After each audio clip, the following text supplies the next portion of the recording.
Okay, how to wire cable TV. You want to use RG6 or RG6 quad shield cable.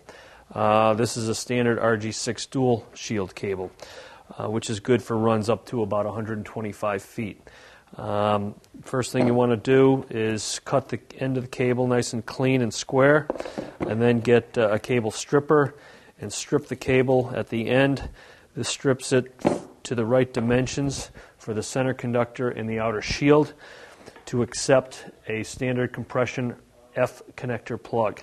Insert the wire into the plug and push until the dielectric has come up to the bottom of the seat of the plug.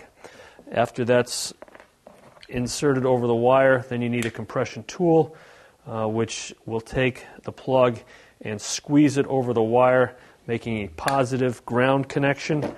And once that's on there, you cannot get this plug off. This is a waterproof plug as well, so it can be used in direct weather. This cable you could run probably up to 125 feet without any signal loss. You can also put plugs like this on existing cable.